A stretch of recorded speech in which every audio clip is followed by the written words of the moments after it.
Bueno, muy buenos días a todas, a todos. Muchísimas gracias por estar en este primer webinar de la Comesco. Quisiera, decirles que este es un esfuerzo de la Comisión Técnica Interinstitucional sobre Estadísticas en Seguridad y Convivencia Ciudadana que estamos realizando con el fin de visibilizar algunas problemáticas y algunos fenómenos de la violencia y la seguridad ciudadana en Costa Rica a partir de un panel de expertos y expertas que nos van a acompañar durante toda la semana. Básicamente para explicarles un poco la dinámica del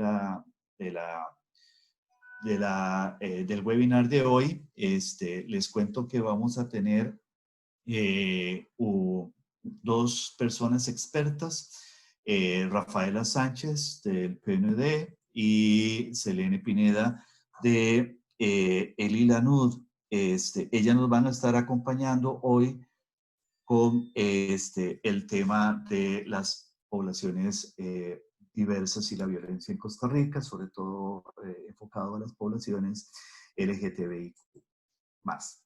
Les comento que doña Selene Pineda es abogada de la Pontificia Universidad Javeriana de Bogotá y desde el año 2010 se desempeña como investigadora y coordinadora de proyectos del Instituto Latinoamericano de las Naciones Unidas para la Prevención del Delito y el Tratamiento del Delincuente. Y la señora Rafaela Sánchez es psicóloga y máster en estudios de la mujer y es coordinadora de la Unidad Técnica para la Igualdad de Género y el Empoderamiento de las Mujeres de la Oficina de Naciones Unidas para el Desarrollo de Costa Rica.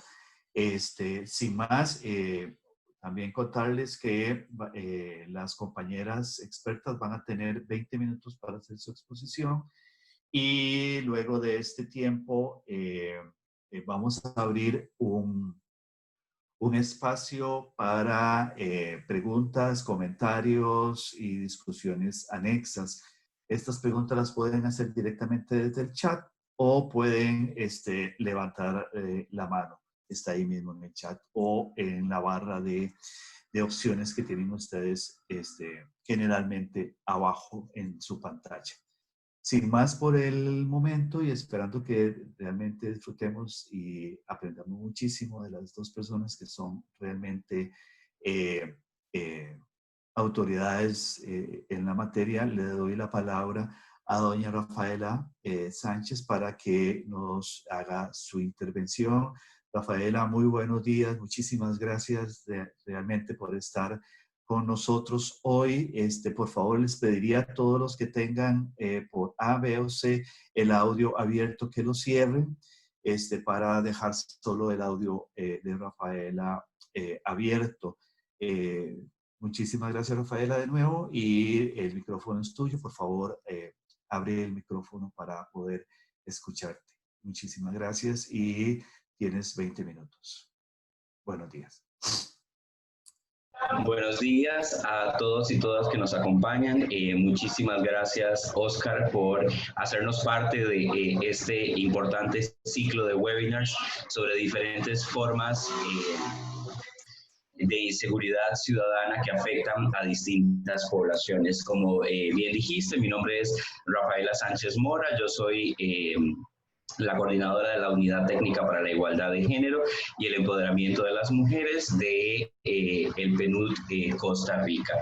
Bueno, muy bien. Y además el honor de participar en este webinar con Selene Pineda de ILANUD, además una muy querida amiga. Muy bien. Nosotras discutíamos sobre la importancia de tener un marco global de referencia para luego entender las situaciones específicas que afectan a las diferentes poblaciones incluidas dentro de esto que llamamos poblaciones diversas o personas gay, lesbianas, bisexuales, trans, intersex, queer y más. Muy importante reconocer que el 17 de mayo se conmemora el Día contra la Discriminación por motivos de orientación sexual, identidad y expresión de género. ¿Por qué el 17 de mayo? Porque el 17 de mayo, hace 30 años, la OMS saca de su manual de clasificación la homosexualidad como un problema mental o de salud. Y eso es muy importante porque respondió a un avance de muchísimas luchas históricas que dio la población para poder ser reconocida, no desde la patología, no desde la enfermedad, sino precisamente como una población que tiene los mismos derechos o debe tener los mismos derechos y las mismas oportunidades que el resto de las personas. Es muy importante reconocer los avances que se han venido dando en materia de derechos humanos para la población LGBTIQ+, como por ejemplo que mañana entra en vigencia el matrimonio igualitario acá en Costa Rica. Pero ¿qué pasa? Todavía continúan dándose muchas desigualdades, muchas formas de discriminación que afectan a la población y que debemos tener presente precisamente para entender cuál es la relación de estas desigualdades y de estas formas de discriminación con la seguridad ciudadana. Y es que muchas veces cuando hablamos de poblaciones diversas, lo que pensamos es, ¿verdad?, que todas las poblaciones es lo mismo, se afectan exactamente igual, viven las mismas formas de discriminación, y eso no es cierto, ¿verdad? Algo muy importante que tenemos que tener en cuenta, ¿verdad?, tiene que ver con las maneras, ¿verdad?, en que la cultura ha impuesto y ha construido los roles, los estereotipos y las formas de vinculación entre los hombres y las mujeres. Y esto marca particularmente a la población LGBTIQ+, porque la cultura impone de que hay formas de relacionarse para las mujeres y formas de relacionarse para los hombres asociadas al género, a lo femenino y a lo masculino, y se consideran estas condiciones como condiciones casi que están en la sangre, como suelo decir yo, como condiciones que determinan la forma en que las personas pensamos y sentimos el mundo. Y esto es mucho más complejo, ¿verdad?, en la realidad. La cultura ha hecho, ¿verdad?, que sobre estas formas se construyan estereotipos y, por tanto, formas de discriminación y de desigualdad, no solamente contra las mujeres, sino también para la población LGBTIQ+. Cuando hablamos de poblaciones diversas, entonces, como les decía, se piensa que es todo igual, ¿no? Y es importante tener esto claro. Algunas condiciones están relacionadas a la orientación sexual, otras condiciones están relacionadas a la identidad de género y otras están relacionadas a la expresión de género. ¿Qué significa esto? La orientación sexual es quién te gusta, por quién sentís afecto, deseo erótico, con quién te relacionas en términos afectivos, ¿no? Y ahí es donde, digamos, entrarían las personas lesbianas, gays y bisexuales, ¿verdad? La identidad de género tiene que ver con quién sos vos, cómo te definís vos en función de tu construcción identitaria, ¿verdad? Y vuelvo a decir que no es una construcción identitaria que es rígida, sino que también, y con el avance de los derechos hemos identificado que depende de cómo vos te sintás o pensás el mundo. Y la expresión de género, ¿verdad?, es algo que tenemos todas las personas y es la manera en que vivimos esto de lo femenino o lo masculino, o que ni siquiera entramos en ese paradigma de lo femenino y lo masculino. Y eso es muy importante tenerlo en consideración. Solo un repaso breve y rápido para que tengamos claridad, ¿no? Los gays son los hombres que sienten atracción física, afectiva, sexual por otros hombres. Las lesbianas son mujeres que sienten atracción física y sexual, ¿verdad?, por otras mujeres. Las personas bisexuales son las personas que sienten atracción física, sexual, afectiva por los hombres y las mujeres, ¿verdad? Las personas trans somos las personas que decidimos hacer cambios sociales o físicos en nuestros cuerpos para hacer coincidir nuestra identidad, ¿verdad?, con quienes somos y cómo nos sentimos. En otras palabras, las personas que hacemos cambios, ¿verdad?, en nuestros cuerpos, en nuestra apariencia, ¿verdad?, para poder hacer sentir nuestra identidad emocional y psíquica con nuestra realidad corporal. Las personas intersex son las personas que tienen, ¿verdad?, una condición genética, ¿verdad?, que hace que sus cuerpos trasciendan un poco esto de lo asociado típicamente con los cuerpos de los hombres y los cuerpos de las mujeres. Y acá es muy interesante porque popularmente y de manera despectiva se usa la palabra hermafroditas para hacer referencia a las personas intersex, lo cual es absolutamente peyorativo. Y lo que las personas pensamos usualmente sobre esta forma de referirnos discriminatoria a las personas intersex es que son personas que tienen los dos sexos, ¿verdad? O sea que tienen pene y vulva al mismo tiempo. Y eso, ¿sí se escucha bien? Perfecto.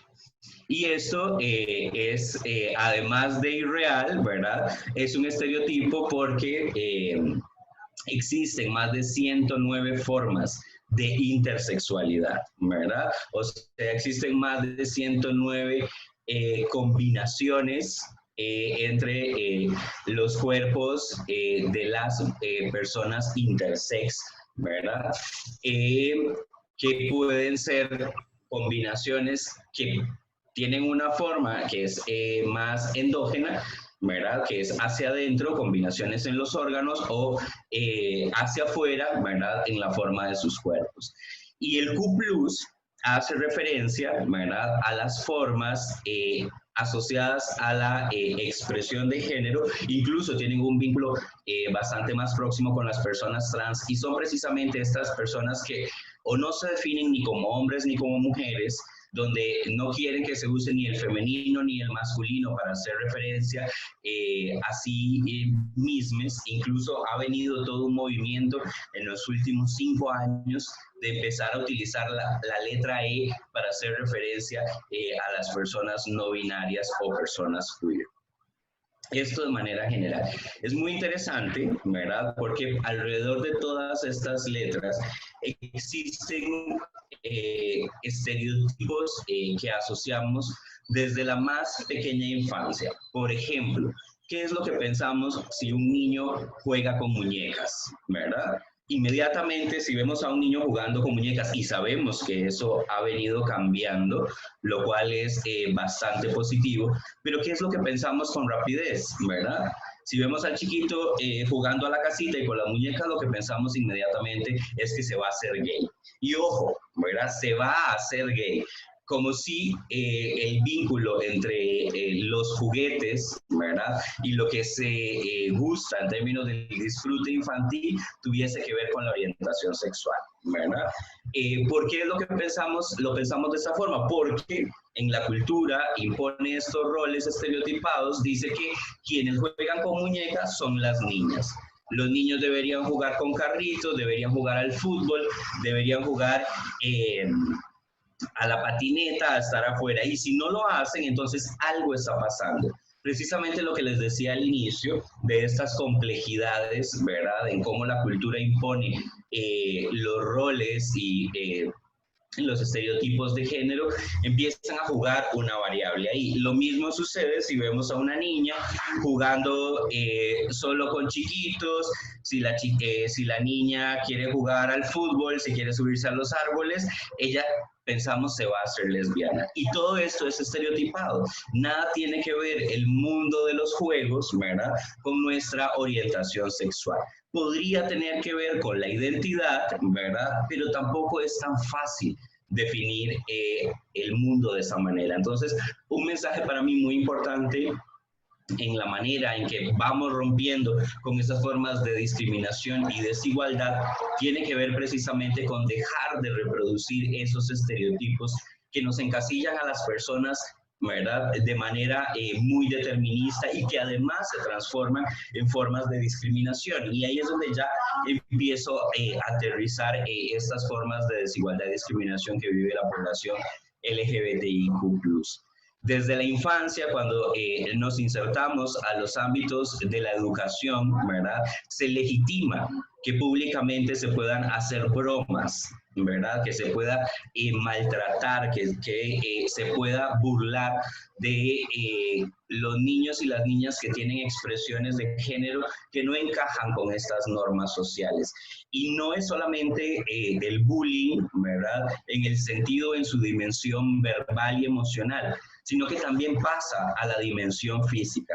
Muchas personas en la infancia LGBTIQ+ narran historias donde han sido violentadas físicamente por sus familias, por sus compañeros y compañeras, precisamente porque no encajaban con esas normas, ¿verdad?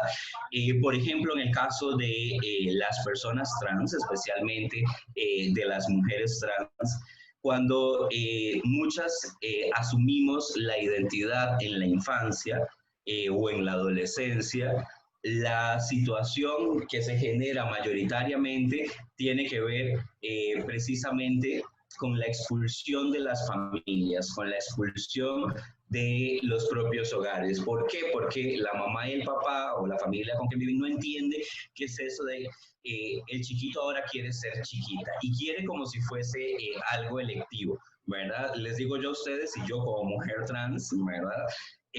Hacer decidir sobre la identidad no es una cuestión de gusto, ¿verdad? Es quién soy. Y las implicaciones en una cultura que es altamente discriminatoria, ¿verdad?, son muchas. En mi caso, tengo muchos privilegios y una familia que me acuerpó muchísimo, pero no la historia de la mayoría de las mujeres trans. Son expulsadas en su adolescencia. ¿Y qué implica esto? Implica que terminan en las calles, ¿verdad?, en situaciones de abandono y altísima vulnerabilidad, son atrapadas por las redes del comercio sexual desde la más temprana juventud, y esto aumenta la ruta de vulnerabilidad y discriminación que las mujeres trans vivimos. Ahora, Selene les va a explicar el caso de Costa Rica, ¿verdad? Y ustedes van a poder notar precisamente cómo, si estás en tantísima vulnerabilidad, ¿verdad?, vas a poder ser más fácil víctima del crimen organizado, por ejemplo, o vas a ser más fácil víctima, ¿verdad?, de formas de discriminación y maltrato. No sé si ustedes vieron, hace como 2 o 3 meses circuló en redes un video donde estaban 2 mujeres trans que estaban en comercio sexual en San José y fueron vapuleadas por un grupo de hombres que se bajaron de un vehículo a eso de las 8 de la noche, solo a maltratarlas porque sí. Y estas son las formas de discriminación que se deben entender. Por ejemplo, también las expresiones de afecto. Cuando conmemoramos el 17 de mayo como el Día contra la Discriminación por motivos de orientación sexual e identidad de género, pasa también por lo fundamental. Imaginen ustedes que es estar en un restaurante y tener una muestra de afecto como tocarle la mano a tu pareja y que te echen del restaurante, o incluso que se levante alguien de una mesa y te golpee. Esas son las formas de discriminación que vive la población LGBTIQ+. Algo que quiero hacer mucho énfasis es que cuando los contextos se tornan altamente rígidos y conservadores, las posibilidades de discriminación aumentan. Especialmente, y como lo hemos visto en otros países, cuando desde el mismo Estado se legitima, caso contrario a Costa Rica, porque hemos avanzado muchísimo, pero en otros países se legitima o no se reconocen los derechos de la población LGBTIQ+, las personas, incluso salir a la calle se convierte en un físicamente. Hace 2 años sucedió acá, donde las formas de maltrato en la vía pública aumentaron muchísimo, dado el complejo contexto que hubo en las elecciones, Y así ha pasado en otros países donde no hay una legitimación y un reconocimiento de los derechos de las personas por motivos de orientación sexual, identidad y expresión de género. La cultura legitima que haya un maltrato, que haya formas de discriminación, incluso aquí en Costa Rica, y es un punto muy importante donde ustedes que representan a tantas instituciones, ¿verdad?, en materia de seguridad pública, juegan un rol fundamental. Por ejemplo, empezar a construir data específica que nos dé un registro de qué pasa, por ejemplo, con esos homicidios donde un hombre apareció apuñalado, vapuleado, incluso violado, y queda nada más como un homicidio sin ningún contexto adicional. Y cuando se empieza a hacer una recopilación y análisis de investigación pericial de los casos, identifican que fue asesinado por ser precisamente gay, y eso pasó hace un tiempo en San Carlos, acá en Costa Rica. Entonces, es entender, ¿verdad?, promover data que nos dé cuenta de cuáles son esas formas de discriminación, y no solo análisis cualitativo, porque mucho de lo que les estoy contando se basa en los relatos de la gente, pero todavía el país carece de data que permita entender, ¿verdad?, las maneras en que esta discriminación se manifiesta. Y vean ustedes, desde el enfoque también en el que entendemos los análisis, las realidades en Naciones Unidas en Costa Rica, pasa por la perspectiva interseccional. ¿Qué significa esto? Significa poder entender otras condiciones que tenemos las personas, las mismas poblaciones LGBTIQ+, que suman para aumentar las situaciones de vulnerabilidad y exclusión. ¿Qué significa esto en lo concreto? Estuvimos hace poco reunidas desde el Grupo Interagencial de Género de Naciones Unidas con diferentes grupos y personas LGBTIQ+ para comprender y poder implementar un plan para reducir los impactos que ha tenido el COVID-19 sobre estas personas. Y resultaba muy interesante poder reconocer qué pasa, digamos, por ejemplo, con la condición de migración. Muchas personas LGBTIQ+ han tenido que emigrar de sus países porque no tienen seguridad social.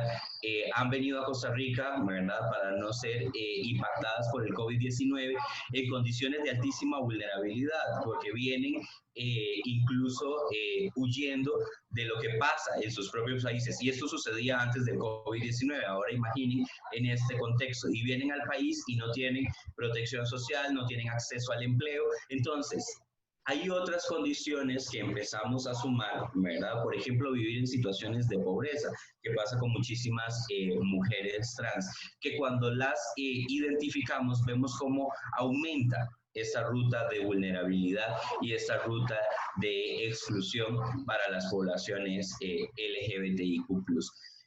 Ya para ir concluyendo, es muy importante entonces, como lo que les decía, desde el trabajo que ustedes realizan, cómo identificar, ¿verdad?, precisamente en la primera parte, en lo propio, ¿verdad? Cuando estamos reproduciendo estos estereotipos que pueden discriminar, maltratar y excluir a las personas solo por ser lesbianas, gays, bisexuales, trans, intersex o no binarias.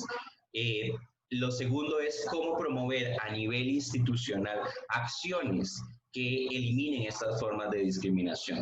Como muchos y muchas de ustedes saben, se creó el año pasado la Estrategia Nacional de Sensibilización y Capacitación para el Poder Ejecutivo, ¿verdad?, de Costa Rica, en el marco del trabajo que se desarrolla con el Comisionado para Asuntos LGBTIQ+ de Casa Presidencial. Y este proceso precisamente lo que quiere fortalecer es la sensibilización y la información por parte de las diferentes instituciones, ¿verdad?, que dan respuesta a la protección de los derechos de la población LGBTIQ+, porque se necesita entender, ¿verdad?, esas situaciones concretas, esas situaciones específicas.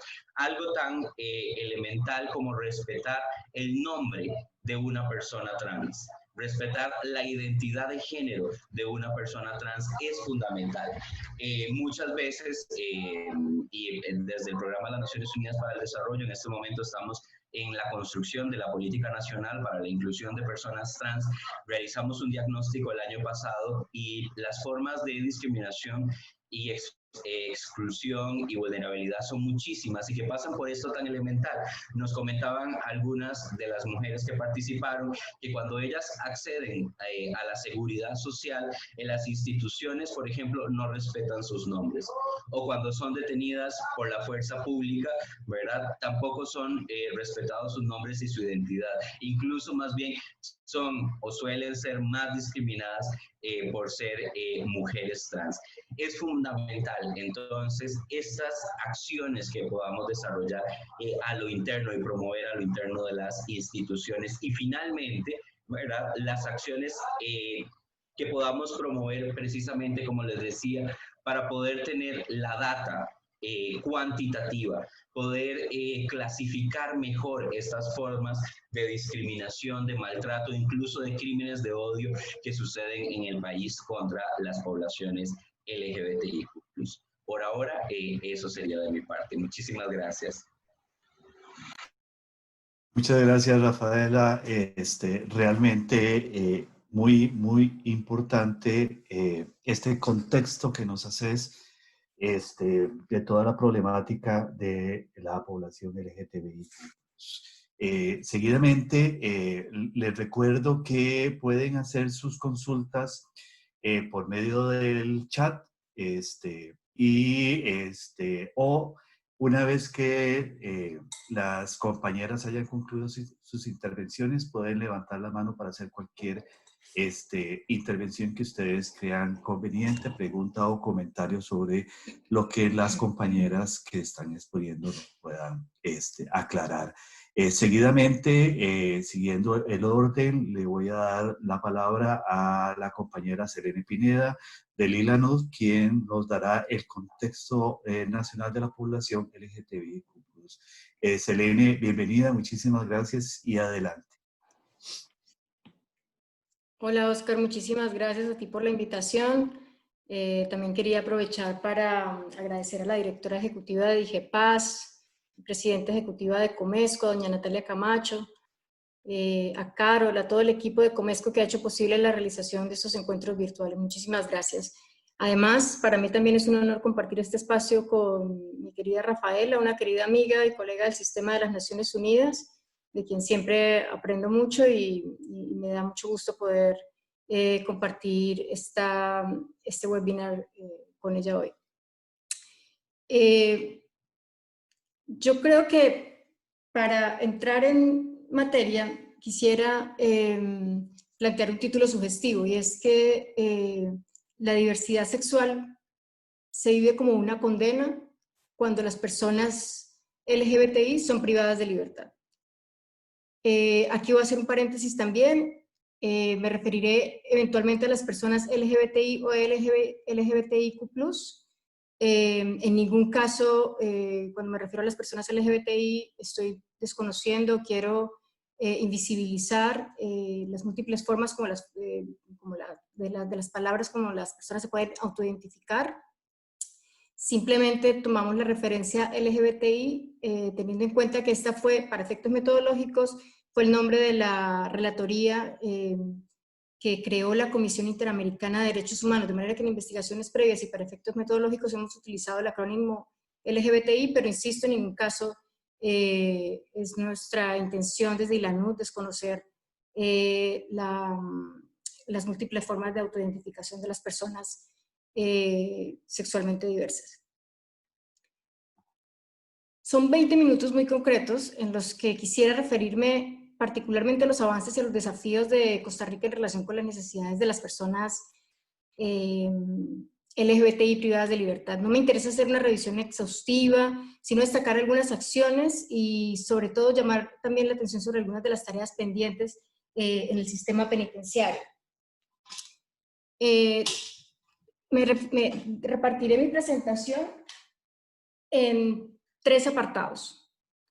Me referiré primero al alcance del derecho a la igualdad y no discriminación de las personas LGBTI.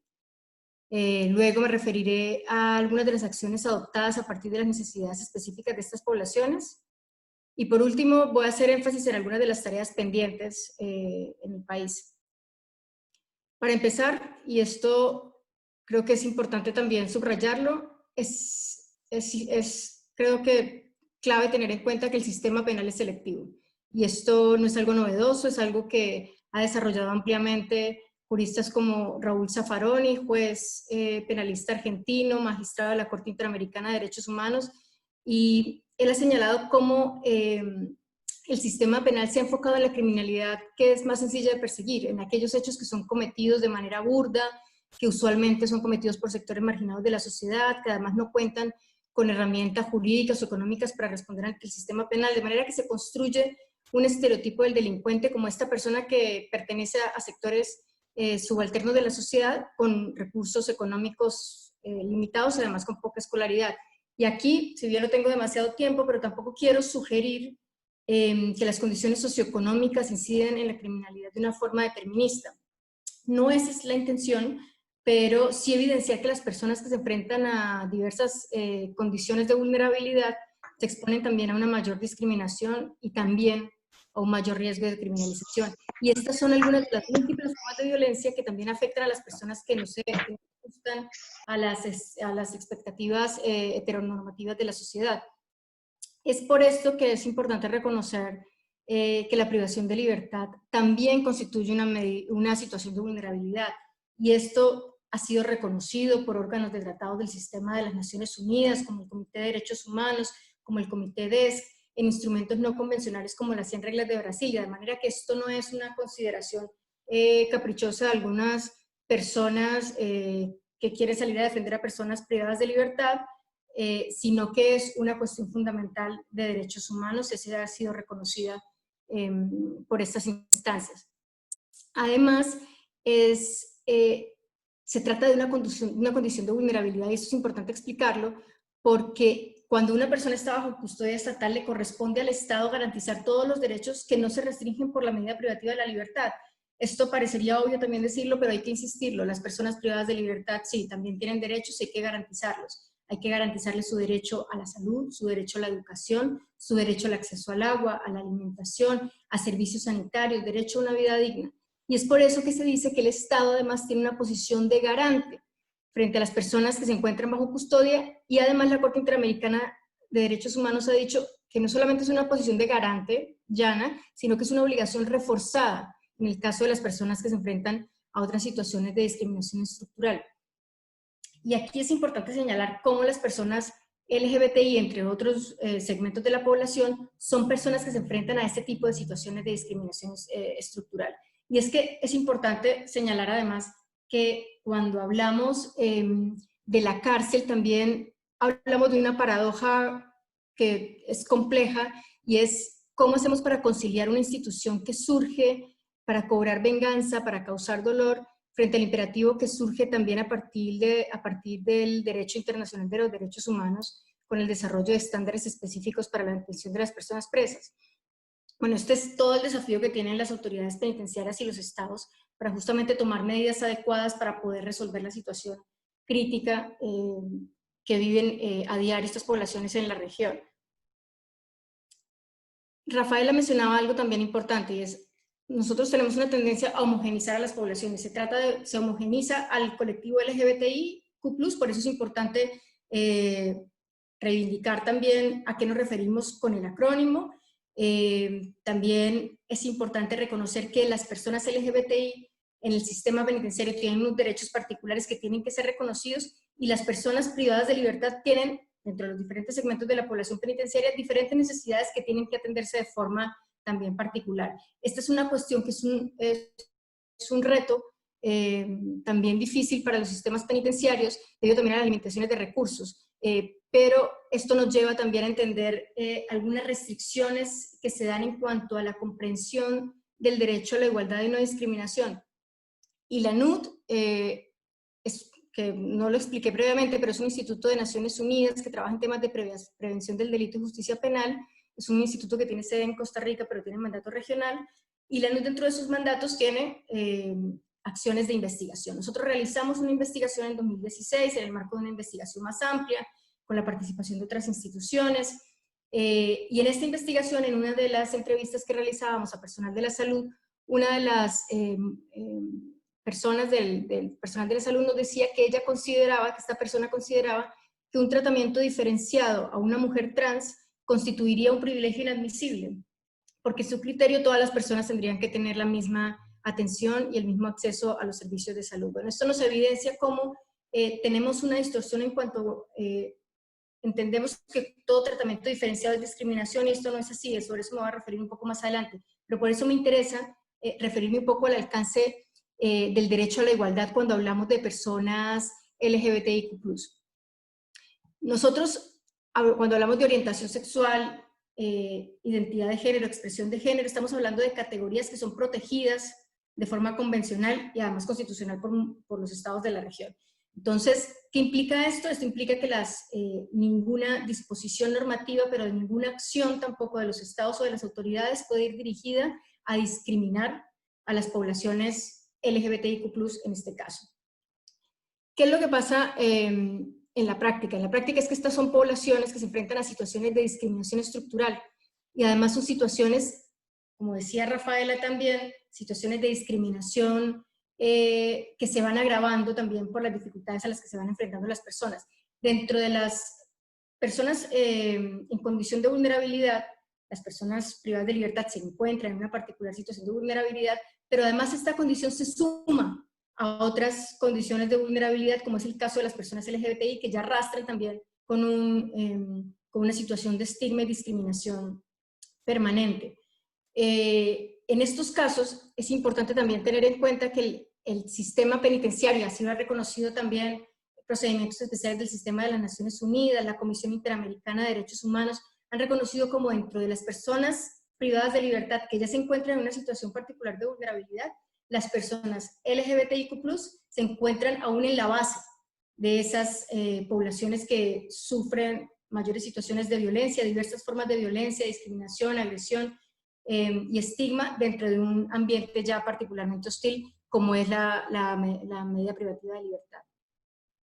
No existe en la actualidad un instrumento de carácter vinculante sobre la situación, sobre los derechos de las personas privadas de libertad, pero sí existen orientaciones, recomendaciones en el ámbito del Sistema Internacional de Protección de los Derechos Humanos, en el Sistema Universal y en el Sistema Interamericano.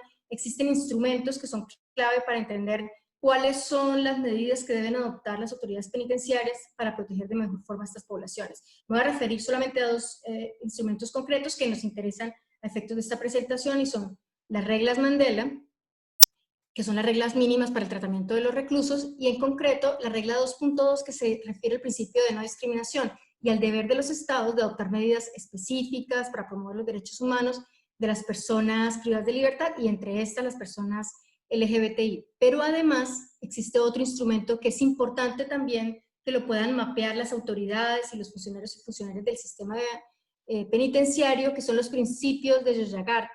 Estos principios no tienen carácter vinculante, pero sí han sido reconocidos como los estados como principios orientadores para aplicar de mejor forma el derecho internacional de los derechos humanos en relación con las necesidades específicas de las personas LGBTIQ+. En el caso de las personas privadas de libertad, este instrumento trae un principio particular, que es el principio número 9, donde se refiere justamente a las medidas específicas que deben tomar las autoridades para ofrecer adecuados servicios de salud, adecuada atención médica, para que puedan, en la medida de lo posible, las personas LGBTIQ+ participar en las decisiones relacionadas con su ubicación, de manera que establecen ciertos estándares que son como el piso mínimo que deberían seguir las autoridades al momento de tomar medidas para atender de mejor forma a estas poblaciones. Se hace referencia también a la importancia del monitoreo de los centros de detención, de manera que se puedan visibilizar también la situación de estas poblaciones, y también a la importancia de los programas de capacitación y sensibilización. Al respecto también es importante señalar la importancia de fortalecer también organizaciones sociales que trabajan también a favor de los derechos de las personas LGBTI privadas de libertad. En estos días participaba en un conversatorio también virtual del Sistema de las Naciones Unidas, donde se hablaba de cómo desde el feminismo hubo cierta también casi que tensión con las mujeres lesbianas, porque era una agenda que no parecía compatible. Bueno, se ha evidenciado también para algunas organizaciones sociales dentro de la amplia agenda y los puntos de reivindicaciones sociales, que la situación de las personas trans no parecería ser una prioridad. Y esto debido a diferentes circunstancias, capacidad de trabajo, dificultad también para generar trabajo con personas privadas de libertad, pero también porque hay cierta percepción de que hay tanta carga, tanto estigma y tanta discriminación sobre las personas lesbianas, gays, bisexuales, trans, que muchas veces no se quiere tampoco trasladar una mala imagen de estas personas como aquellas personas que están privadas de libertad y cometieron un error, y eso genera ciertas tensiones que tal vez han contribuido a que se invisibilice dentro de la misma gestión de las organizaciones sociales el trabajo de las personas trans. De manera que aquí también es importante que podamos acompañar y fortalecer organizaciones sociales que además van a entrar también a acompañar procesos de monitoreo y seguimiento de la situación de derechos de estas personas en condiciones de encierro. Rafaela también apuntaba un tema que yo subrayo, y es el tema del enfoque interseccional. Y es que otra cuestión importante es que las autoridades penitenciarias deberían tener o desarrollar capacidades para poder aplicar un enfoque interseccional al identificar las necesidades específicas de la población. Y esto es porque cuando se suman múltiples condiciones de vulnerabilidad, como por ejemplo, cuando hablamos de la situación de una mujer trans, que además tiene un consumo problemático de drogas, que además se encuentra en condición de pobreza, estamos hablando de una persona que se enfrenta a una condición de vulnerabilidad particular y específica que debe ser atendida de esa forma también, particular y específica y diferenciada. El enfoque interseccional es una herramienta de análisis que permite justamente identificar estas situaciones y además orientar la toma de acciones en este sentido. Entonces, este también es un aspecto clave que puede, creo que, ayudar a fortalecer procesos también de toma de decisiones en relación con la atención diferenciada de poblaciones y de los diferentes segmentos de la población penitenciaria. ¿Qué decisiones? Estoy un poco rápido, tal vez si nos da tiempo podemos conversar más adelante, pero quisiera como tener un mapeo general de estas 3 ideas que les quería plantear, y ahora quiero referirme a las acciones que han adoptado las autoridades del sistema penitenciario costarricense. Y es importante reconocer, aquí también, y el ILANUD saluda, los avances que han hecho las autoridades del sistema penitenciario, el compromiso para poder cambiar un sistema también cultural, de cultura institucional, que es complejo y que va a tardar años, pero que sigue con un esfuerzo constante para tratar de modificar ciertos patrones y poder mejorar también las condiciones de vida de estas poblaciones. Para ponernos un poco en contexto, de acuerdo con datos de abril, con datos oficiales del sistema penitenciario, se encontraban privadas de libertad 16.330 personas. De estas, según datos también oficiales, a septiembre de 2019 se habían identificado 211 personas como LGBTI, así se identifican en el sistema. En todo caso, aquí también hay que apuntar un desafío importante del sistema, y es que esta cifra es aproximada y además se basa en la percepción del personal de seguridad, que es el personal que está más cerca de la población privada de libertad y que es el que puede identificar qué personas serían LGBTI. Entonces esto supone un sesgo en la información, pero además también evidencia que es posible que exista un subregistro de estos datos. Este es un tema complejo que también se vincula con lo que mi colega Rafaela mencionaba en cuanto a las dificultades de recopilación de datos. En todo caso, aquí también quiero llamar la atención y señalar que independientemente de que haya una persona trans o una persona gay o lesbiana o un hombre que tiene sexo con hombre privado de libertad, el sistema penitenciario tendría que tener las capacidades para atender de manera diferenciada a estas poblaciones, de manera que tampoco es una cuestión de números. Los números importan para hacer ajustes en el trabajo que se debe realizar, pero en todo caso no debería ser condicionante de el fortalecimiento de capacidades y la necesidad también de fortalecer procesos de capacitación, sensibilización del personal penitenciario y de toda la comunidad penitenciaria en general. En cuanto al desarrollo normativo en Costa Rica, me voy a referir a lo que ha sido los últimos años, desde 2017, y es que también para ponerles marcarles un poquito los antecedentes. Desde en 2016 Ilanuk tuvo la posibilidad, que fue el primer diagnóstico que se hizo en el país sobre la situación de las personas LGBTI privadas de libertad. Les digo, se hizo de manera conjunta con SEGIL, con el apoyo de la Unión Europea, de manera coordinada con el Ministerio de Justicia. Fue un proceso muy enriquecedor en ese sentido, porque fue interinstitucional, y eso también permite justamente compartir resultados y que de ahí se puedan generar acciones. A partir de ese proceso se evidencia también una voluntad también política, diríamos, del Estado para tratar de adoptar medidas y generar cambios. En 2017 se expide una circular, la 05, sobre revisiones corporales, que es muy importante porque permite que las personas puedan escoger qué persona puede hacerle la revisión corporal. En el 2018 hay otra circular que es muy importante, que es la circular 01, y aquí también, teniendo en cuenta la observación que mencionaba Rafaela, no todas las poblaciones son iguales, y esto se refiere a los procedimientos de atención y protección de la población trans, porque también se evidenció que dentro de las personas LGBTIQ+, privadas de libertad, las personas trans se enfrentan a situaciones graves de discriminación estructural y múltiples formas de violencia patrimonial, física, psicológica. Más adelante se adoptan unos lineamientos para la atención de las personas con orientación sexual, expresión e identidad de género diversa, que es un documento mucho más amplio, que tiene también un marco normativo internacional, convencional, y también se refiere a normativa interna, y que se refiere como a los estándares mínimos que se tienen que tener en cuenta para mejorar la situación de las personas LGBTI. En 2019 está tal vez la disposición más importante, que es la que se encuentra vigente en este momento y recopila todas las anteriores, lo que es el sistema de, bueno, vamos a recopilar todas estas anteriores disposiciones y vamos a tomar una disposición que sea más integral. De esta me interesa destacar dos cuestiones particulares. Una, que ajusta el tema de la ubicación de las personas LGBTI.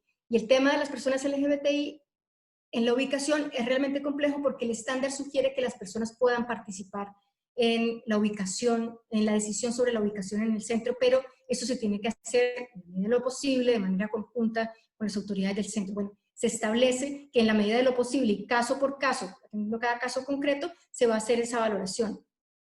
Y esto es muy importante porque además también crea una comisión para la atención y el acompañamiento de las personas LGBTI, interdisciplinaria, integrada por diferentes personas que hacen parte de los centros penitenciarios, que permiten acompañar este seguimiento también, identificar a la persona y ver de qué forma se puede lograr la mejor ubicación de esta persona y en qué centro, de acuerdo con las condiciones de seguridad que puede ofrecer el centro y que se pueden atender, siempre que no se perjudiquen o que no sean más gravosas las condiciones de las personas LGBTI durante el encierro, por procurar una protección mayor de estas poblaciones.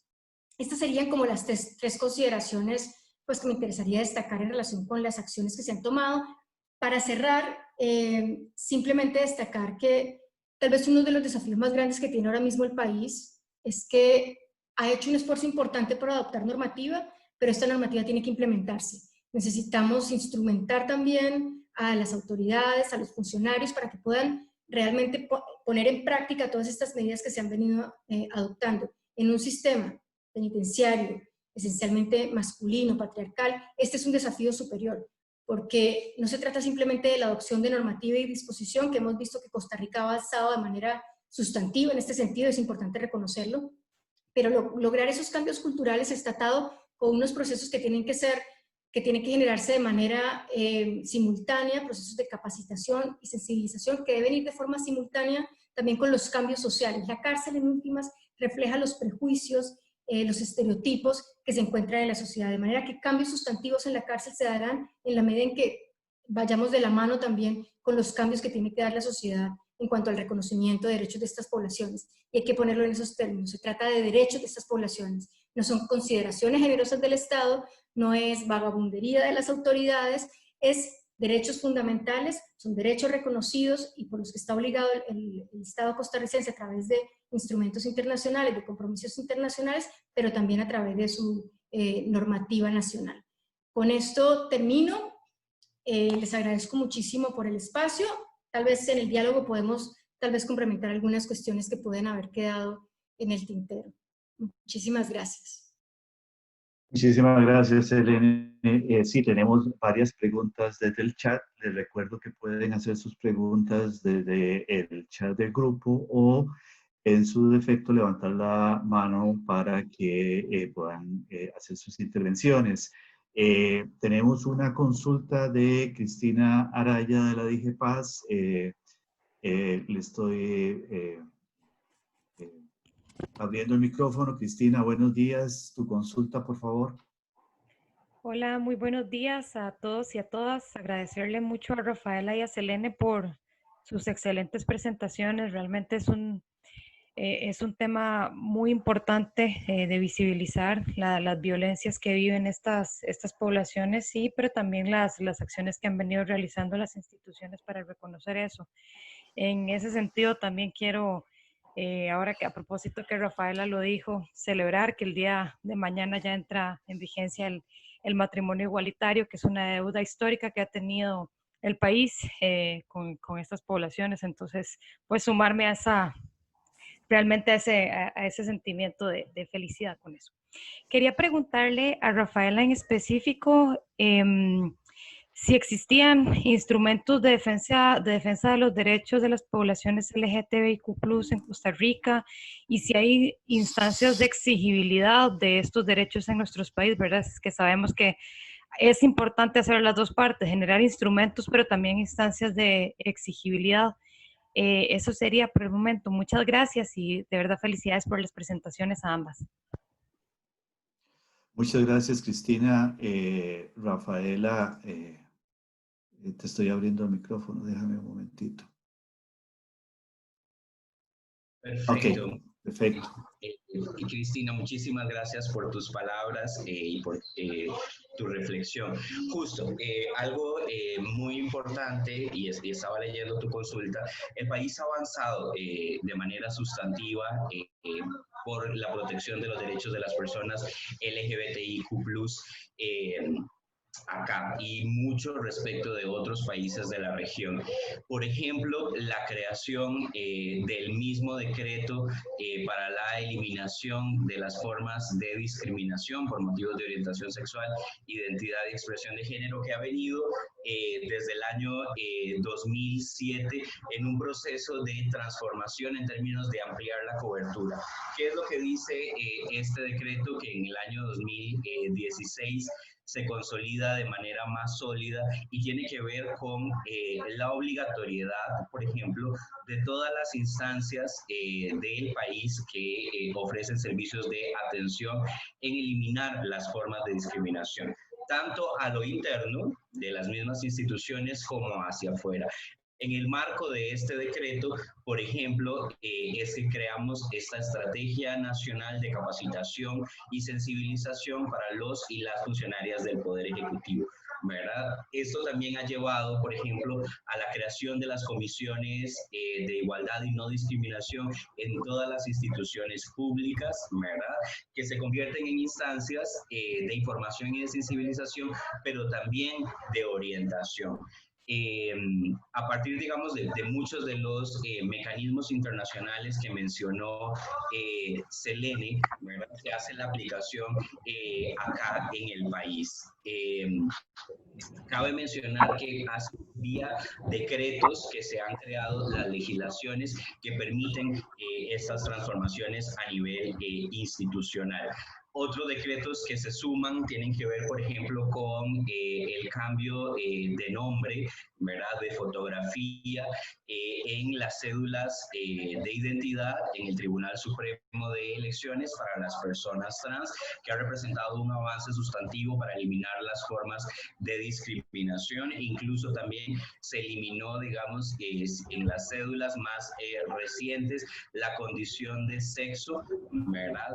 Para que no haya, digamos, a la hora que se da la vuelta a la cédula, formas de discriminación contra las personas trans asociadas.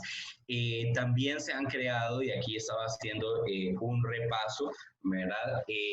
Bueno, como la configuración, digamos, de esta figura del comisionado para asuntos LGBTIQ+ de Casa Presidencial ha dado también un salto cualitativo en términos de coordinación de acciones para eliminar la discriminación. Las comisiones orientan, las comisiones que les hablaba de igualdad y no discriminación de las instituciones orientan al personal para crear los mecanismos de sensibilización. No es solo responsabilidad de la comisión es una entidad coordinadora, depende también de la responsabilidad de todas las instancias.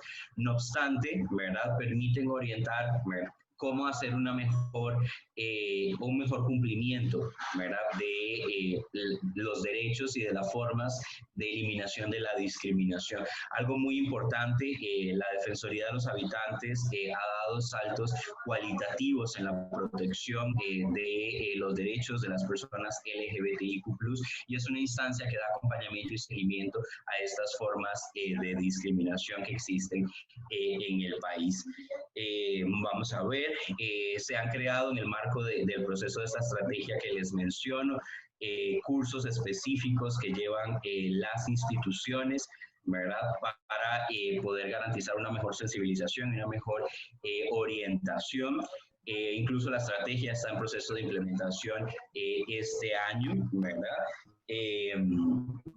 Eso como respondiendo a la pregunta de Cristina. Y algo muy interesante, Marcela Nájera decía, si no estoy equivocado con el apellido, no puedo leerlo bien aquí, decía que ¿por qué se habla de percepción? No se registran como personas LGBTI al momento de ingresar al centro penal, y les voy a compartir una situación que me pasó a mí, ¿verdad? Y Selene, por cierto, estaba conmigo cuando sucedió. Estábamos ingresando a un centro de privación de libertad porque íbamos a desarrollar un proceso de capacitación desde Naciones Unidas con funcionarios y funcionarias. Y cuando yo llego, ¿verdad?, me identifico como mujer trans y pido que sea una mujer que haga la revisión, y la funcionaria se negó inicialmente a hacerme la revisión, diciendo que no, que ella no quería porque no se sentía cómoda. Entonces, ahí es cuando evidenciamos, ¿verdad?, estas formas de discriminación que trascienden el tema de percepción. Aunque una se identifique con claridad, esto no significa que la aplicación va a ser efectiva en el momento. De buena suerte, ¿verdad?, además que iba acuerpada por Selene y otras colegas de Naciones Unidas, estaba una colega de la Defensoría de los Habitantes que inmediatamente reaccionó, se acercó y dijo, no, usted la tiene que revisar porque ella es una mujer, ¿verdad? Entonces, también, digamos, el tema de la percepción trasciende porque tenemos estereotipos todavía muy arraigados que hacen que esa eliminación de la discriminación se complejice. Eso. Tal vez, si puedo hacer algún comentario. Adelante, adelante. Perfecto.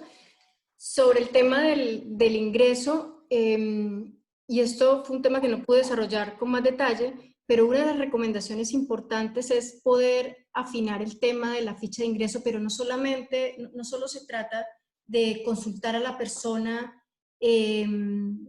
sobre su orientación sexual e identidad de género en el momento de la entrevista. Por múltiples consideraciones, incluso de seguridad, incluso de empoderamiento, por múltiples consideraciones, puede ser que una persona no se sienta cómoda expresando su orientación sexual o su identidad de género cuando llega a una situación. Puede ser que sí, pero en este caso por eso es tan importante la autoidentificación. Pero también para trabajar en la autoidentificación es muy importante trabajar en procesos de sensibilización, de capacitación en temas de derechos humanos para que las personas conozcan sus derechos, conozcan cómo vivir sus derechos y conozcan cómo pueden eventualmente reparar los derechos que han sido vulnerados. Entonces el tema del ingreso, esa es la complejidad que se da, además porque el sistema penitenciario evidencia una cuestión compleja, y es que la sexualidad no es estática. Y se evidencia también que en el sistema, cuando las personas en el sistema penitenciario también también viven diferentes experiencias en relación con su sexualidad como un aspecto que no es estático en la vida. Se evidencia como algo que es dinámico, que es móvil. Esto se ha evidenciado en diferentes investigaciones, incluso en Colombia, una organización Colombia Diversa, en uno de sus diagnósticos sobre la situación de las personas LGBTI en cárceles, en la investigación titulada Del amor y otras condenas, ellos se refieren también a esta cuestión. Y es importante porque durante el encierro se exacerban mucho los prejuicios sobre la sexualidad, también los estereotipos sociales, religiosos y culturales que existen, y además durante el encierro puede ser que algunas personas tengan experiencias que no han sido las experiencias que han tenido previamente en relación con su sexualidad, y a estas personas también hay que protegerles sus derechos fundamentales y también necesitan un acompañamiento, de manera que no es tan sencillo el tema simplemente del registro y recopilación de datos, y por esto la importancia de capacitar a personal del sistema penitenciario desde un enfoque interseccional que permita reconocer estas necesidades de atención y protección que pueden variar durante el encierro en relación en concreto con, con situaciones de orientación sexual, es clave, es muy importante. Esto un poco para complementar la consulta relacionada con el tema de del ingreso, de la fecha de ingreso. No sé si alguien tiene alguna otra consulta. ¿Quisieran abrir el micrófono, Oscar? Gracias, Selene. Sí, quería ver si hay una consulta, Selene, sobre, a ver, me pregunta Campos Arce, ¿cómo se llaman los principios? Me imagino que son los principios de Yogyakarta. Me parece, me corrige, Selene, me parece que ahí Rafaela puso la opción consultiva, el decreto 18, la política del Poder Ejecutivo y una caja de herramientas para la integración de personas LGTBI en espacios laborales 2016. Pero creo que los principios de Yogyakarta los podemos conseguir en línea, ¿no es cierto? Selene. Sí, aquí los tengo, los voy a compartir aquí en el chat. Rafaela también me corrige, los principios de Yogyakarta se adoptaron en 2006, se reunieron un grupo de expertos en temas de derechos humanos, orientación sexual e identidad de género, y dijeron, bueno, vamos a pensar cómo hacemos para que toda esta batería de derechos fundamentales podamos aplicarla en relación con las necesidades específicas de las personas LGBTI. Entonces se adoptan estos principios que se conocen como los principios de Yogyakarta, que han sido además retomados por instancias como la Corte Interamericana de Derechos Humanos como orientadores en relación con la atención y protección específica de estas poblaciones. Más adelante se adoptan los principios de Yogyakarta más 10, y estos principios complementan aún más justamente el desarrollo de medidas específicas que se deberían tomar para mejorar las condiciones de las personas LGBTI. Digamos que en términos muy concretos lo que hacen es hacer operativo todo el sistema de derechos humanos en relación con la atención y protección de estas poblaciones, de manera que le da como luces a las autoridades de los estados para poder aplicar todos sus compromisos internacionales y para entender cuál es el alcance de los derechos fundamentales a la igualdad y no discriminación y cómo se deben adoptar medidas justamente que recoja estos principios en relación con estas poblaciones en particular. Gracias, Eleni. Lía Sierra tiene una consulta también. Le vamos a abrir el micrófono. A ver, Lía Sierra, si puedes abrir el micrófono para que hagas tu consulta con respecto al sistema penitenciario, una consulta para Selene Pineda. Adelante, Lía. Muchas gracias. Bueno, yo no soy experta en estos temas. Yo quisiera como preguntarle a Selene Pineda cómo se imagina ella un sistema carcelario que tenga en cuenta todas las diversidades de género que fueron mencionadas en esta charla, que las mencionó Rafaela y también usted. ¿Cómo sería el ideal? Pues hemos visto que hay grandes problemas, y tú los mencionaste en la charla, actuales, pero ¿cómo sería un poco para situarnos en el óptimo? ¿Cómo sería el óptimo de un sistema carcelario que tenga en cuenta todos estos temas? Gracias. Gracias, Lía. Selene. Es una pregunta realmente compleja porque ¿qué más quisiéramos que tener una receta y poder decir, en realidad hay que aplicar esta receta? Si su merced la sigue así paso a paso, le garantizamos estos resultados. Pero no es así.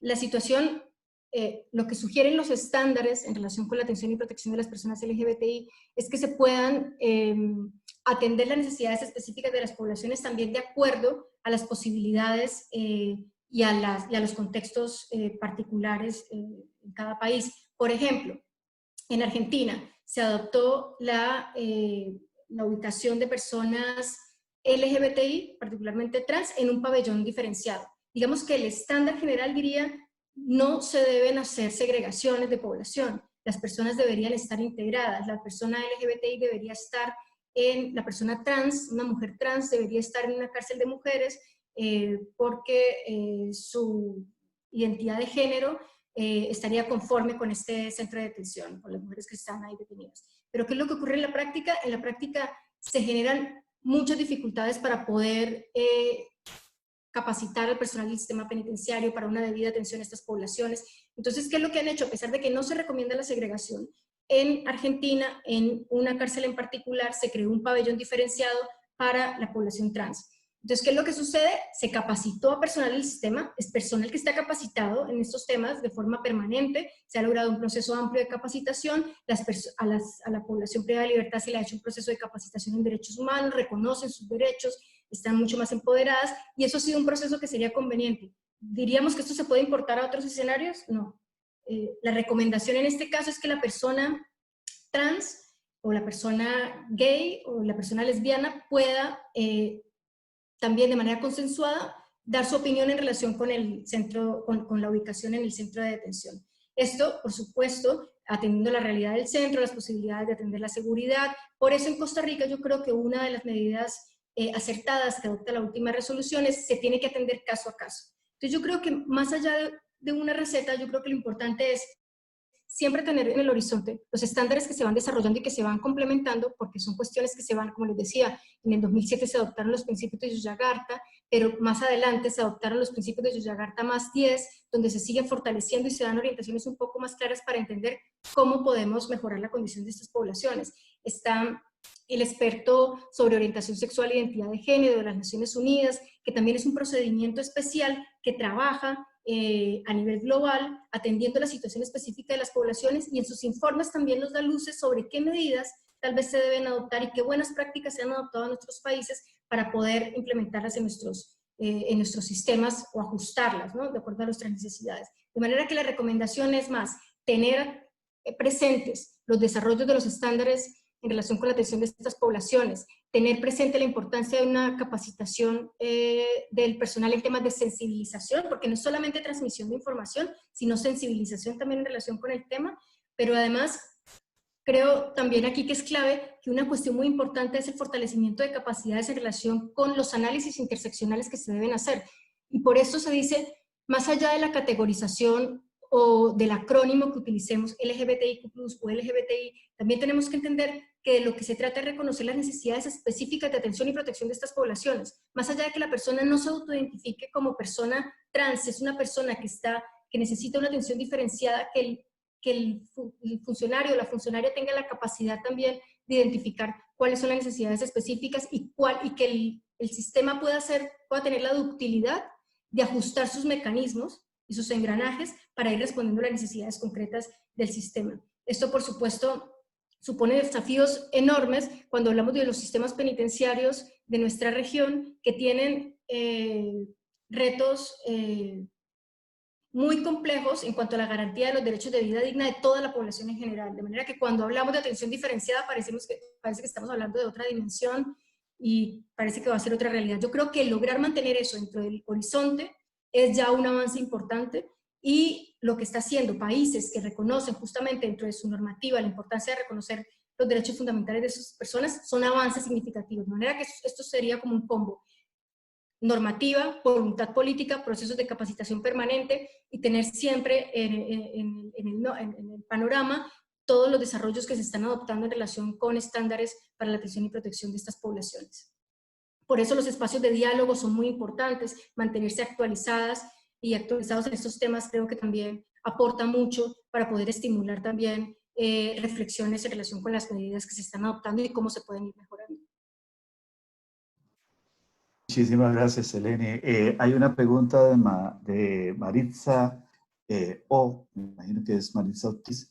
Creo que es para las dos panelistas. Dice, si partimos de que entre más conservadora es una sociedad, mayor riesgo de discriminación, ¿qué recomendaciones harían en términos de orientar y priorizar la prevención para contribuir a la ruptura de estas estructuras que promueven estas formas de violencia cultural y estructural? No sé si cualquiera de las dos que quiera contestar. Rafaela, adelante. Gracias, Oscar, y gracias, Maritza. Justo en lo que veníamos diciendo, y creo que vamos en la misma línea. A ver, el tema, digamos, de lo personal, lo propio, eso es súper importante, ¿verdad? Quienes estamos acá, más de 70 personas, cómo nos trabajamos, ¿verdad? Nuestros estereotipos, nuestras formas, ¿verdad? En que entendemos precisamente a la población LGBTIQ+. De manera que no reproduzcamos, ¿verdad?, esas formas tan arraigadas de discriminación y violencia. Lo propio es fundamental y en todos los espacios donde hago estos abordajes, lo insisto mucho porque ahí hay una clave, ¿verdad? Pasa por lo personal. Seguido de esto, y como Cele ya estaba mencionando, el tema de la creación de capacidades internas, ¿verdad? Como ustedes pudieron ver, yo lo enlisté en el chat, la cantidad, digamos, de avances que se han dado en términos de decretos, ¿verdad? Y otras acciones. La Estrategia Nacional de Capacitación y Sensibilización que les mencionaba es una oportunidad también para crear esas capacidades que lleven, ¿verdad?, a la identificación de las necesidades específicas, como decía Cele, desde el análisis interseccional. Entonces, esto es fundamental para prevenir, ¿verdad?, la creación de capacidades institucionales. Y el otro nivel, fortalecidas estas capacidades, que es un proceso dinámico y de reflexión permanente, tiene que ver con los servicios que se ofrecen, ¿verdad? Si logramos entonces garantizar una mejor sensibilización, una mejor información con el personal, vamos a ofrecer servicios entonces más sensibles, más basados en esas necesidades específicas, y allí es donde está la clave. Eso de mi parte. Adelante, Selene. Yo tal vez quisiera comentar también que yo creo también que esta es una cuestión de educación. Y es una cuestión de educación y es una cuestión política. De manera que si nosotros queremos realmente lograr avances significativos, también tenemos que apelar a cuál es el discurso político y cómo estamos, qué decisiones estamos tomando nosotros desde lo político para entender cuáles son, cómo estamos aportando también nosotros a la construcción de esta sociedad. Yo creo que es una cuestión política que va justamente por elegir personas que estén comprometidas con los derechos fundamentales de todas las poblaciones, porque en realidad esto es una cuestión de derechos humanos. Y es algo que yo quisiera que es importante insistir. Esto no es una lucha solamente de las personas LGBTI, esto es una lucha de toda la sociedad, porque se trata de reconocer que los derechos fundamentales no le corresponden a un grupo en particular, no son un privilegio de determinado segmento de la población. Los derechos fundamentales se tienen que garantizar a todas las poblaciones sin discriminación. El derecho que tienen las personas, las parejas, a contraer matrimonio, independientemente de que sea una pareja heterosexual o una pareja homosexual, es un derecho fundamental.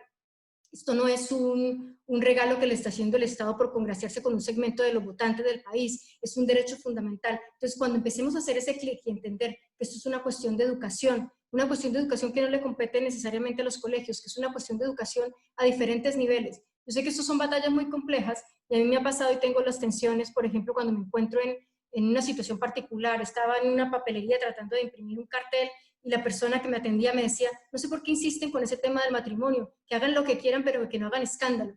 Y es como que me ataba la lengua porque tenía mil cosas que hacer, pero entro en esa tensión de en qué momento debo sentar mi posición y dejarles saber que esto es una cuestión de derechos fundamentales y no es menor. No es menor el reconocimiento de un derecho como el matrimonio, con todas las letras y en mayúscula, como se le reconoce a cualquier persona, que se le reconozca a una pareja de lesbianas o a una pareja de hombres gays. Entonces yo creo que es una cuestión de educación, una cuestión de derechos fundamentales, una cuestión que le compete a toda la sociedad y en definitiva una cuestión política también. Muchas gracias, Selene. Judy tiene una pregunta para Selene. Adelante, Judy, tenés el micrófono abierto. Muy buenos días. De verdad que este tema ha sido de mucho provecho para todos nosotros. Muchas gracias a Sileni, a Rafaela y no sé si había otro ponente porque la verdad llegué tarde. Quisiera que me explicaran, no sé si Sileni o Rafaela, que las dos hablan mucho y me encanta sobre los procesos de sensibilización y de derechos y hablan sobre cómo estos procesos de capacitación permanentes a entes institucionales y obviamente pues a las personas que tienen estas facetas de aprender. Quisiera saber cómo o qué temas nos podrían dar propiamente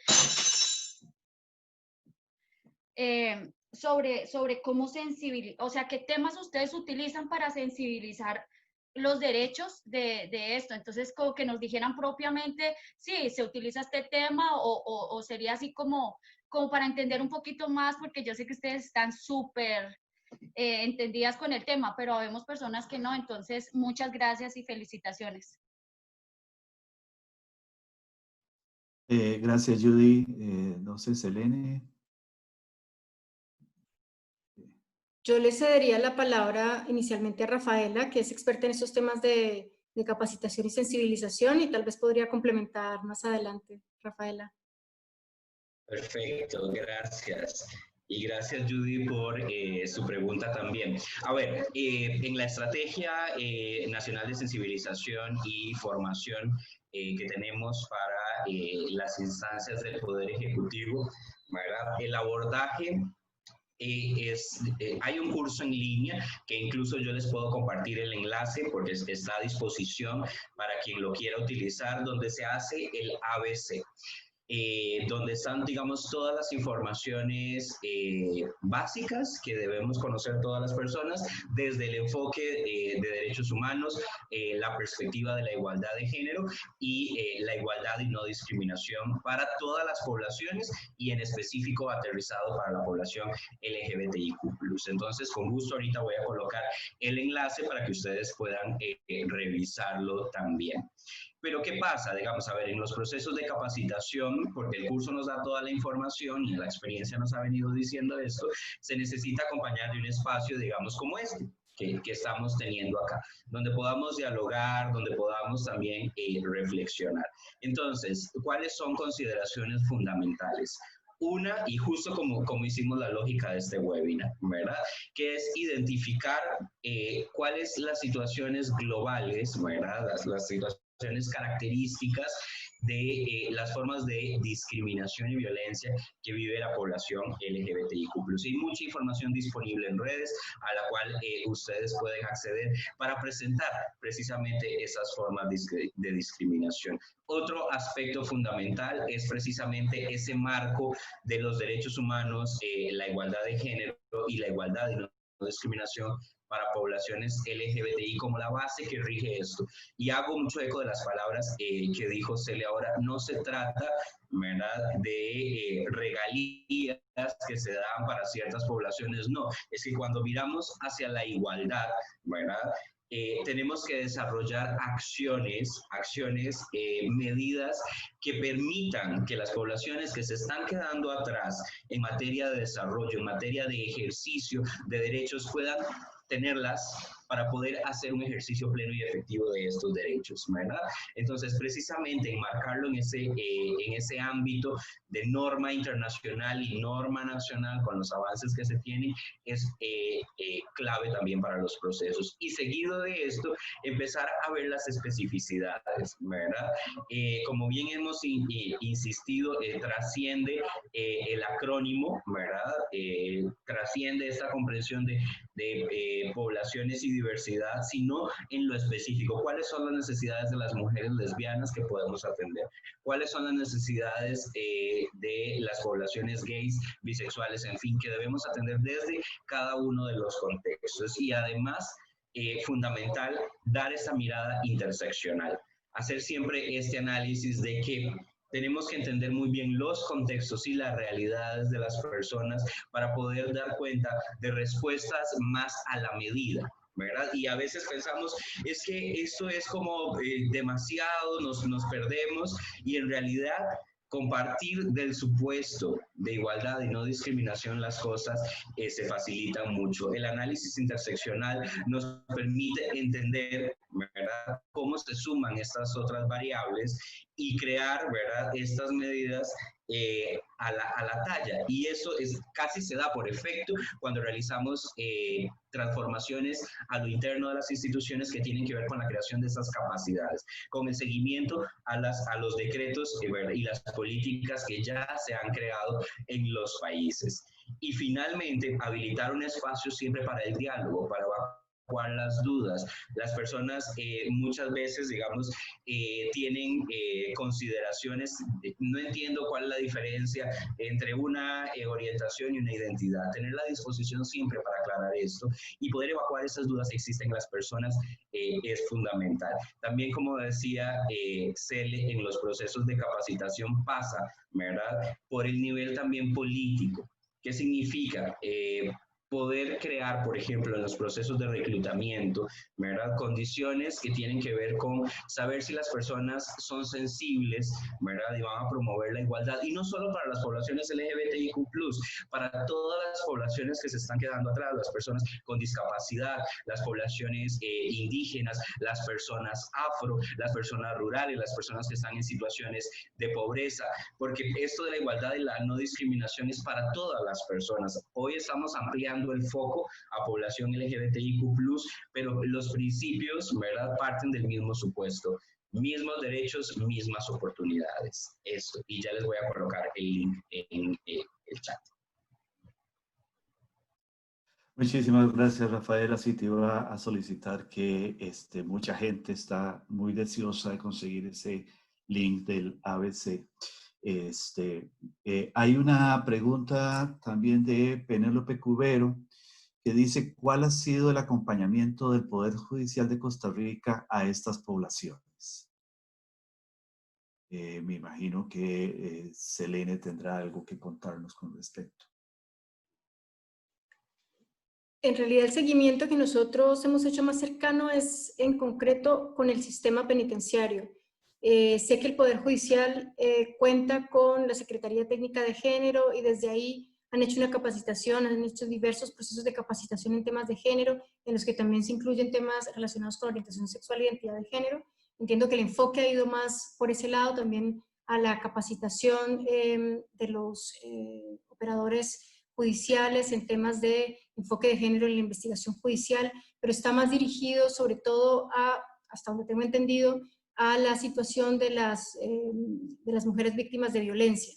Entonces, sí hay procesos de capacitación que se han articulado desde el Poder Judicial, la Secretaría Técnica de Género ha sido clave en este tema, pero no tengo mucha más información sobre el seguimiento y los procesos de capacitación que se han realizado.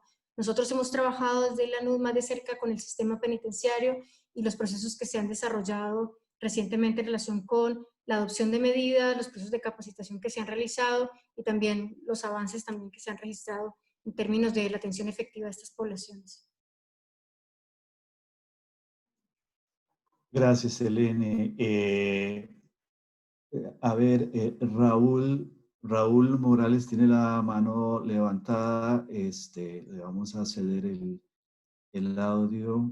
Ok, Raúl, puedes hacer tu consulta. Buenos días. Sí, muy buenos días a todos y todas que estamos conectados desde la mañana.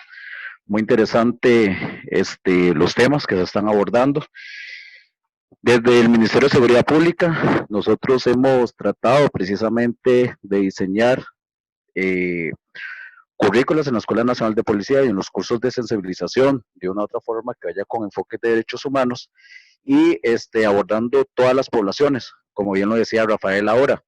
Esto por cuanto nosotros tenemos protocolos de intervención, pero cuando hablamos de los protocolos de intervención en casos de violencia, en casos de discriminación y con perspectiva de género, siempre van abordados para toda la población. Sí, desde el ministerio sabemos que falta mucho por recorrer, la verdad que falta mucho por recorrer. Sin embargo, sí hemos tenido algunas alianzas con algunas ONGs que de una u otra forma vienen capacitando y sensibilizando a los cuerpos policiales con algunos planes piloto. Y de una u otra forma tratamos precisamente que en las capacitaciones de los protocolos de intervención intervención policial, seamos enfáticos precisamente a la debida diligencia y a los procesos, tanto administrativos y judiciales, que tiene que establecer la policía. Es importante también evidenciar que ante la situación que está pasando el país por la alerta sanitaria del COVID-19, nos ha llevado a crear una estrategia precisamente en los procesos de capacitación de forma virtual, que si bien no es lo que se llega cuando es presencial, porque tenemos que pasar por todo un proceso de sensibilización y concientización hacia la población prácticamente que masculina, porque recordemos que el Ministerio de Seguridad Pública, el 88%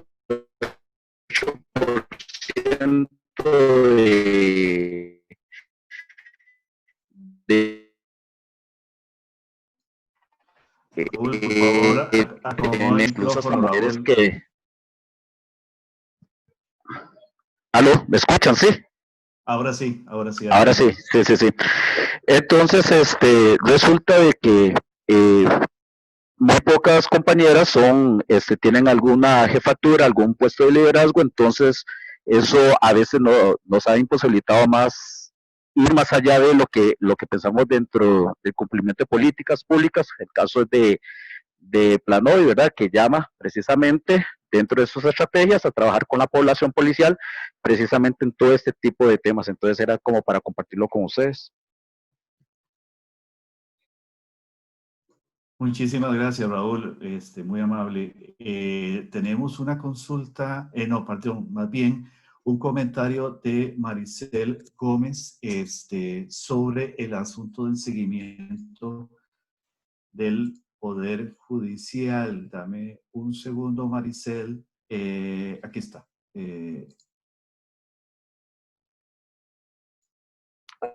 Ya puedes hablar. Hola, buenos días. Adelante.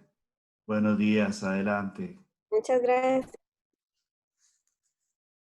Mi nombre es Maricel Gómez, yo soy defensora pública y quería comentarles un poco lo que conozco en relación con el Poder Judicial. Yo también integro la subcomisión contra la discriminación por identidad de género y orientación sexual del Poder Judicial, y desde allí pues hacemos distintos esfuerzos para sensibilizar sobre todo a la población judicial en relación con los temas de los derechos de la población LGBTIQ. Por otro lado, en la defensa pública quería comentarles que también estamos trabajando en un protocolo de atención para nuestra población LGBTI, que es criminalizada y que es traída a procesos penales como consecuencia de discriminación por orientación sexual o por su identidad de género.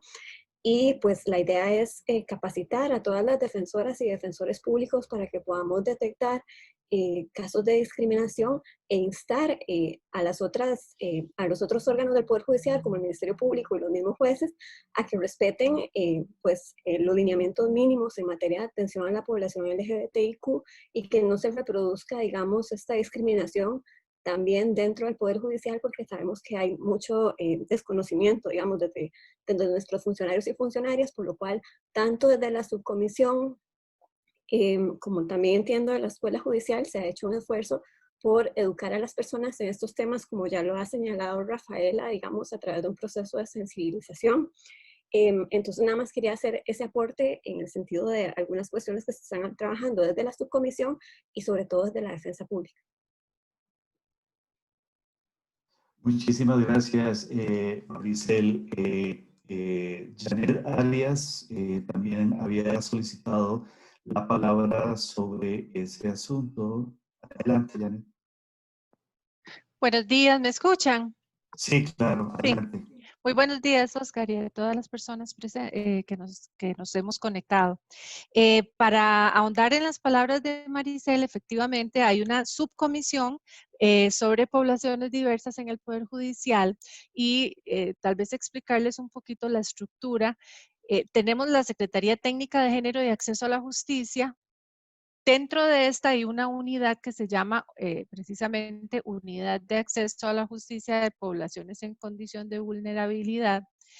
Y esta comisión se relaciona muy particularmente con una serie de subcomisiones, cada una de las cuales se encarga de velar por el acceso a la justicia y los diferentes procesos relacionados con cada una de esas poblaciones en condición de vulnerabilidad. Una de estas es la subcomisión que acaba de mencionar Maricel y que está presidida por el magistrado Román Solís, y la encargada de la ejecución de todo lo que se hace en esta comisión es mi compañera Cinia Fernández. Lo que se ha hecho en el Poder Judicial por capacitación, además de esfuerzos específicos de cada una de las áreas, como la defensa pública que mencionó Maricel, es tenemos un curso virtual que es obligatorio para toda la población del Poder Judicial, que somos alrededor de 14,000 personas. Y de esto su proceso de capacitación de gestión humana es el que se encarga de hacer las matrículas por cada uno de los circuitos judiciales, de manera que vayamos cubriendo a toda la población judicial. Entonces, está este primer contacto, digamos, con las personas. Hay además esfuerzos específicos de cada una de las áreas, del Ministerio Público, el OIJ, etcétera. Y ahorita en lo que se está trabajando es en ver cómo ya se hace un módulo, bueno, que ahora con el asunto de la emergencia nacional por la pandemia, vamos a ver pues cómo se tendrá que ajustar, porque en lo que se estaba trabajando era en módulos presenciales, porque también estos temas hemos visto y esto es un problema de la modalidad virtual, es que para lograr sensibilizar en el tema, hay un componente ahí de contacto a nivel presencial que es muy importante en todos los temas de género, no solamente en esto. O sea, cómo sensibilizar sobre violencia, por ejemplo, contra las mujeres, contra poblaciones diversas, en una modalidad virtual, pues tendremos que irlo aprendiendo si es que es posible, pero hay un componente de presencia, de contacto humano que se pierde en esta parte virtual y que es tan importante que logremos llegarle, porque la parte de los estereotipos, o sea, esa violencia nace principalmente de esos estereotipos discriminatorios tan arraigados a nivel cultural, religioso, etcétera. Entonces, ese es un gran reto que tenemos las instituciones, pero sí definitivamente sí se ha hecho trabajo con respecto a capacitación para sensibilizar en los temas, y no solo sensibilización, sino conocer los instrumentos de derechos humanos por parte de las personas operadoras del sistema de justicia para velar por el acceso a la justicia de estas poblaciones. Muchísimas gracias, Oscar. Gracias a vos, Janet, muy amable tu participación. Creo que ya no hay más preguntas o manitas levantadas. Voy a darle el pase a Natalia Camacho, que es la presidenta de la Comesco, que nos quiere dirigir unas palabras. Estoy activando el audio. Activa el audio, Natalia, ok, Ya, listo, ya. Natalia, adelante. Ahora sí. Bueno, muchísimas gracias. En realidad, creo que ha sido un foro muy interesante el de hoy. Todavía queda mucho camino por recorrer, ¿verdad? Quedan muchos aprendizajes que incorporar dentro de la administración pública también. Y estos espacios nos permiten justamente cumplir con ese objetivo que la Comesco tiene, que es poder impactar en términos de la política pública, ¿verdad? Y de las acciones que las instituciones realizan en beneficio de, en diferentes temáticas. En realidad, de cierre y tomando en cuenta el tiempo, no me queda más que agradecerle a Rafaela, agradecerle a Selene Pineda también por su participación hoy, por sus exposiciones y también por esa parte, Rafaela, vivencial. Muchas gracias, ¿verdad? Por la experiencia, porque no hay nada como la experiencia para poder apropiarnos de los temas y las vivencias de todos en diferentes ámbitos y de las diferentes violencias que se manifiestan en nuestras vidas, ¿verdad? Que siempre resultan siendo un gran aprendizaje para todos y todas y que son fundamentales, ¿verdad? Para compartirlas y para poder comprender y aprender y poder evolucionar como sociedad en diferentes ámbitos. Muchísimas gracias a Oscar y a Carol por las carreras que se pegaron. Estamos aprendiendo todos con la tecnología, ¿verdad? A abrir estos espacios que son tan interesantes, tan importantes y que lejos de distanciarnos nos unen, porque hoy tuvimos una convocatoria muy exitosa y a veces las convocatorias presenciales son más complejas, ¿verdad? Entonces creo que hay un logro muy importante y muchísimas gracias a los compañeros. También a Randall Brenes por todo el apoyo que siempre nos brinda en estos espacios y en estas coordinaciones, y a todas las personas que hoy sacaron el tiempo para compartir con nosotros este espacio. Los esperamos mañana, ¿verdad? Mañana a la misma hora, a las 9 de la mañana, con un tema también fundamental que tiene que ver con la violencia contra las mujeres en Costa Rica. Y sí quisiera que las personas que hoy estuvieron acá también, si no han podido inscribirse para estar en ese espacio, que también lo hagan. Que tengan todos una linda semana, una linda mañana. Y pues nada más de mi parte, Oscar, decinos vos qué más procede. No, igual que Natalia, darle infinitas gracias a Rafaela. Siempre es un placer escucharla, siempre es un placer oír sus exposiciones que parten en mucho de su historia de vida, y eso es súper importante para nosotros. Recordemos que no deberíamos, que los datos no deben exceder la calidad humana, ¿verdad? Y eso es súper importante. A Selene Pineda, que es una gran amiga de la Comesco, gran amiga y colega en muchos espacios, una persona súper enriquecedora. Le queda, creo que todavía corto el apelativo de experta, como aparece en la página. Es una persona realmente brillante. A los dos les agradezco infinitamente que hayan sacado este ratito para compartir con la Comesco. La Comesco tiene, como decía bien Natalia, el mandato de producir conocimiento para la política pública. Este es un espacio que queremos hacer llegar a ustedes de reflexión, de todas las lecciones aprendidas, y que esas lecciones aprendidas nos enseñan todo el camino que nos falta por recorrer, que necesitamos, como decía Selene, y es una de las grandes retos de la Comesco, el enriquecimiento de los datos. Recordemos que el proyecto Infosegura es un proyecto que genera política pública a partir de la evidencia sobre el principio fundamental de los ODS y de la Agenda 2030 de no dejar a nadie atrás, ¿verdad? Y sobre todo poder empujar a todas estas poblaciones que por sí mismas les cuesta más empujar, y que es una obligación y un derecho, una obligación nuestra y un derecho de ellos, que los podamos empujar para una sociedad muchísimo más inclusiva.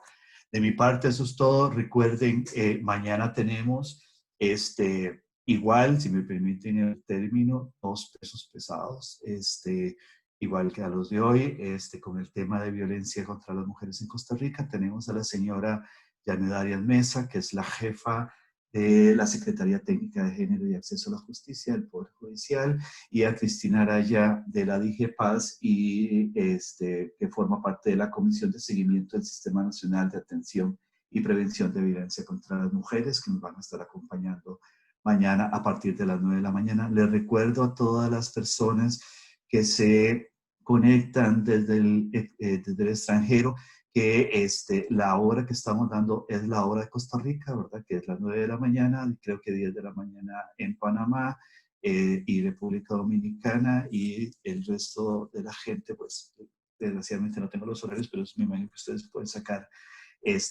las correspondientes horas. Los esperamos mañana. Que tengan una muy linda tarde. Muchísimas gracias y pura vida. Nos vemos. Chao.